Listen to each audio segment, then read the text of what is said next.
ভাই পাপি আসছিল সব চোরে করে এলাকার মানুষ সব চোর। ওই কাকু বন্ধ করো, ঠান্ডা লাগে।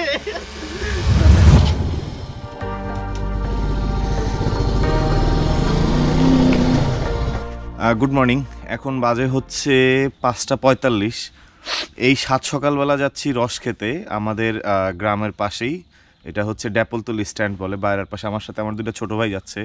তো এই সাত সকালবেলায় অবস্থায় বেরোইছি কেন বুঝতে পারতেছেন? বাকিটুকু চলেন, রাস্তায় ফিল করবেন। হেডলাইট দিয়ে আপনাদের সাথে কথা বলতেছি, বুঝেন তাহলে কী পরিমাণ, কী অবস্থা, কীরকম অন্ধকার। সাত সকালবেলায় অন্ধকারের মধ্যে যাওয়াটা এটা কিন্তু চরম অ্যাডভেঞ্চার। আর আপনারা তো জানেন আপনাদের ভাই ভালো অ্যাডভেঞ্চার করে। তো আমাদের প্ল্যানিংয়ের একটু চেঞ্জ আসলো। আমরা হচ্ছে আমাদের আশপাশেই ছিল রস খেতে যাওয়ার প্ল্যানিং, কিন্তু পরে দেখলাম যে দূরে গেলে আমরা একদম টাটকা রস পাবো, একদম গাছ থেকে নামানো পাওয়ার আশা করতেছি। তো যার জন্য এই 6টার সময় 80 স্পিডে টানে টানে যাচ্ছি সেই জায়গা। বুঝেন অবস্থা। আমরা এই যে মেইন রোডে ছিলাম, মেইন রোড থেকে ঘুনাপাড়া বলে এটাকে, ঘুনাপাড়া একটা হসপিটাল আছে আমাদের এখানকার যে স্বাস্থ্য কমপ্লেক্স, ঘুনাপাড়া হসপিটালের এই রোডে যেতে হবে। তো আমরা ভোরবেলা রওনা দিয়েছিলাম, আপনারা দেখলেন যে প্রায় হচ্ছে 6টার কাছাকাছি সময়।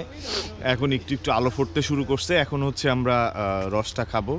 রসটা প্রথমে খাবো না, কারণ এখন খাইলে বাসায় ঠান্ডা লাগবে, যাইতে পারবো না। তো আমার সাথে এই যে জয়েন করছে হচ্ছে আমার এলাকার ছোট ভাই ফাহিম আছে, অন্তু আছে। তোমরা কি রেগুলার খাইতে আসো? মাঝে মধ্যে আসা হয়। মাঝে মধ্যে আসছো। এই রস কেমন ওদের? হ্যাঁ, যথেষ্ট ভালো, আলহামদুলিল্লাহ। যথেষ্ট ভালো। এই লোকেশনটা বলে দাও, কোথায় থেকে আসবে? হচ্ছে ঘুনাপাড়া আমাদের যে স্বাস্থ্য কমপ্লেক্সটা আছে, মেন রাস্তা থেকে গেটটা 200 গজ আসলেই হাতের বাম পাশে। আমার মুখ তোতলা তোতলা লাগতেছে ঠান্ডার কারণে। হ্যাঁ, তো দেখি রস পারুক, রসের ফুটেজ দেখানোর চেষ্টা করতেছি আপনাদের।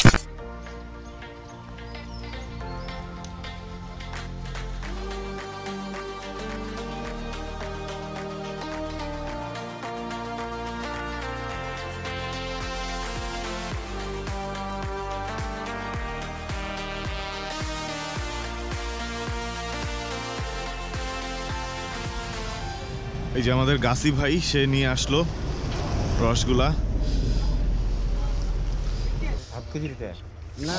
অন্তু আর ফাহিম রস খাওয়ার জন্য অপেক্ষায় আছে, আমিও আছি যদিও। তো আমরা অনেক দেরি করে ফেলছি রস খাইতে, আরো সকাল সকাল খাওয়া দরকার ছিল। এখন হলো শুরু করব। ধোয়া কিন্তু আরো বেশি বেরোবে। আমাদের রস সিলেকশন করা শেষ, আমরা এই পোটলা থেকে খাবো, এই হাঁড়ি থেকে। তো এটা প্রথমে কাপড় দিয়ে ছাকা টাকা শেষ করে তারপর হচ্ছে একদম ফ্রেশ রসটা খাবো।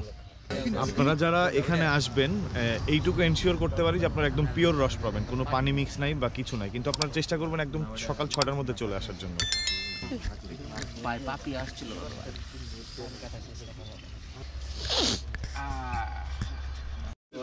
এই ম্যাসিভ মগ কই থেকে নিয়ে আসলো রে ভাই?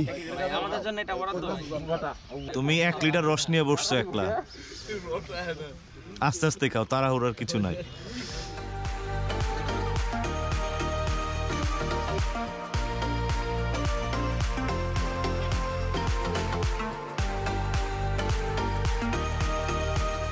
আমি হচ্ছি 1 মগের কাছাকাছি নিচ্ছি, পুরোটা খেতে পারবো না, তো চেষ্টা করি। আর রসগুলা তো চরম মিষ্টি, শুনলাম, গল্প শুনছি যে মিষ্টি, খায়া দেখি এখন মিষ্টি। এই জন্যই বললাম আপনারা যদি আসেন সকাল সকাল আসবেন, এবং এখানে ডেফিনেটলি আপনারা একদম ফ্রেশ রসটা পাবেন। আর মানিকগঞ্জের মানুষের আপ্যায়ন খুব ভালো, আপনারা আসবেন, আসলে সেটা বুঝতে পারবেন।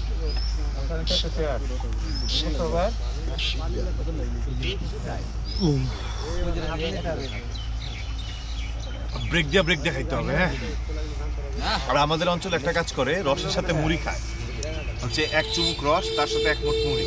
এটা কিন্তু খুব টেস্টি খাবার, আপনারা ট্রাই করতে পারেন চাইলে। লোকমুখে শুনছি ও নাকি একসাথে 20টা ডিম খাইতে পারে এবং আস্ত গ্রিল মুরগি 3টা খাইতে পারে। ঘটনা কি সত্য? ভাই ডিমের সংখ্যাটা কম হয়ে গেছে, 30টা। 30টা ডিম খাইছো? সিদ্ধ ডিম? সিরিয়াসলি?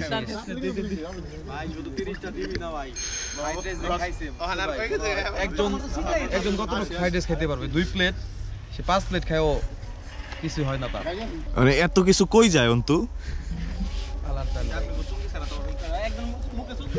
কিন্তু রসিদ নাই, রস থাকে না, চুরি করে খুব চুরি করে এলাকার মানুষ, সব চোর। এলাকার মানুষ চোর। তাইলে যে ইয়া করেন কিভাবে, এই যে বাদুর থেকে বাঁচান কিভাবে রস? দেখছেন নেট আছে প্রত্যেকটা গাছে, নেট দিয়ে ঢেকে রাখেন। তার মানে কাঁচা রস খাইলে কোনো সমস্যা নেই? না, সমস্যা নাই। সকাল সকাল শুধু যে আমরা আসছি সেটা না, এইখানে 1 2 3 4 5 আরও 7-8টা বাইক ছিল। মানে অনেক বাইকাররাও সকাল সকাল চলে আসে খেতে। তো যাদের পার্সোনাল ট্রান্সপোর্ট আছে আপনারা গাড়িতে আসতে পারেন, বাইকে আসতে পারেন, অথবা হচ্ছে সিএনজি করে চলে আসতে পারেন। সকালবেলা আসলে এই ফিলটা অবশ্যই পাবেন। তার সাথে এই যে কুয়াশা ঘেরা সুন্দর এলাকা, এর সাথে হচ্ছে এইরকম একটা রসের এনভায়রনমেন্ট দেখতে পাচ্ছেন। কতগুলো মানুষ এখানে, সবাই কিন্তু রস খেতে আসছে। ওই কাকু বন্ধ করো, ঠান্ডা লাগে। মোমাসের জাকে এলো দিহি খান খান। আরে পারবেন পারবেন, আমি তো ভিডিও করতেছি। খান। হ্যাঁ, ছবি তুলে না, ধাক্কা দিয়ে না, থাক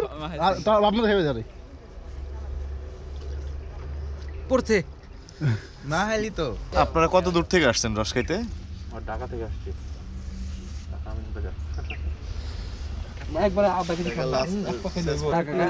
আমরা বহু দূর থেকে আইছি, আমরা হোম একদিনে যদি কিনে বেকেছে না কেন তাহলে তাও রাহ আইবে পারবো না, বুঝেন নাকি? আজকে না কেন আমরা আবার ফির আরেকদিন আহো। ওই দিন আর কম না দিলে আরেকদিন ওই দিন আর কম ওইখানে বেশি মাস আসুন। কালকে পরীক্ষা শেষ হয়ে উপলক্ষে আসছি। হ্যাঁ, পরীক্ষা শেষ হতে আইছি সকালবেলা, মনে করেন 4টার সময় বেরিয়েছি ঘরে থেকে, বেরিয়ে 4টার সময়। মামা কই আলাইছে এখন আর কথা কই। আচ্ছা,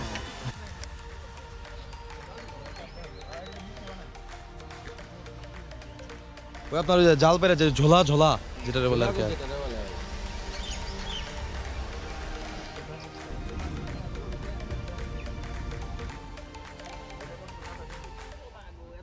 এইখানে জাল দিতে দিতে গুড় হবে না? এটা কি গুড় হবে? খেজুরের গুড়। এটা কোনটা, ঝোলা গুড় না পাটালি? দুইটাই করা যায়। আপনি বানাবেন কোনটা? পাটালি বানাবো। পাটালি গুড় কত করে কেজি বিক্রি করেন? 700 টাকা। 700 টাকা। আচ্ছা, আর ঝোলা গুড় যেটা? ওটা 600। 600। দাম বেশি না একটু? না বেশি না, এই তাও লস লাগে। তাও লস লাগে? বাকি এত রস দেখি করবেন? ওই যে জাল করে গুড় বানাবো। এই গুড় বানাবেন? হয় আমাগো গাছের রস। আচ্ছা। ও গাছগুলো আপনাদের না? আমরা বের হইতে হইতে এখানে অনেক মানুষ চলে আসছে। অনেকে এখানে এসে ছবি তুলতেছে, ভিডিওগ্রাফি করতেছে। আমরা এখন মেইন রোডে উঠবো, মেইন রোডে উঠে চলে যাব একদম সাই করে। ওরে কুয়াশা আরও বাড়তেছে। সকালের মজা কিন্তু অন্যরকম, একদম ঠান্ডা ঠান্ডা, কুল কুল, একদম নীরব নিশ্চুপ। আর যেহেতু এখন 7:15 বাজে, খুব বেশি মানুষ এখনো বের হয় না, একদম ফাঁকা ফাঁকা আছে। আপনারা যারা সকালবেলা রস খেতে আসবেন তাদের জন্য কিন্তু এটা সুবিধা। আপনারা চাইলে এইরকম সুন্দর স্মুথলি ফাঁকা ফাঁকা এসে রস খেয়ে চলে যাবেন। আপনারা তখন কষ্ট করে ভিডিওটা দেখলেন, সেই জন্য সবাইকে ধন্যবাদ দিয়ে আর ছোটো করলাম না।